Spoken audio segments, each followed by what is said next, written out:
कराची में मूसलाधार बारिश के बायस शहर भर में सड़कों और शाहराहों पर पानी जमा है। शहरी निकासी का मुनासिब इंतजाम न होने का शिकवा कर रहे हैं। हम बात करते हैं डॉनिस के रिपोर्टर इमरान अहद खान से। इमरान, कराची के किस इलाके में मौजूद हैं आप और क्या सिचुएशन देख रहे हैं? शहरी किस कदर शिकवा कुना है? बिल्कुल, थोड़ी देर की बारिश ने कराची को मुकम्मल तौर पे जलथल कर दिया है।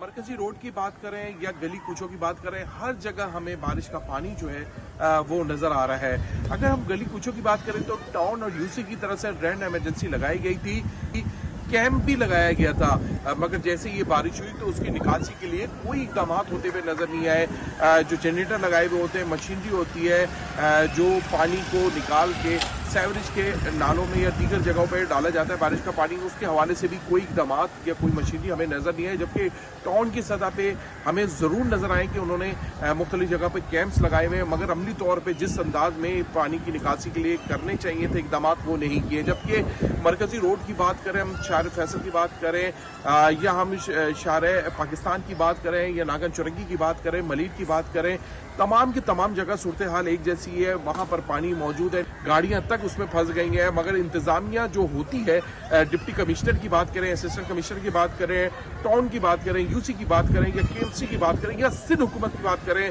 हमें कोई भी बारिश के अंदर रेस्क्यू करता हुआ या बारिश का पानी की निकासी करता हुआ कोई शख्स भी नजर नहीं आ रहा। जी।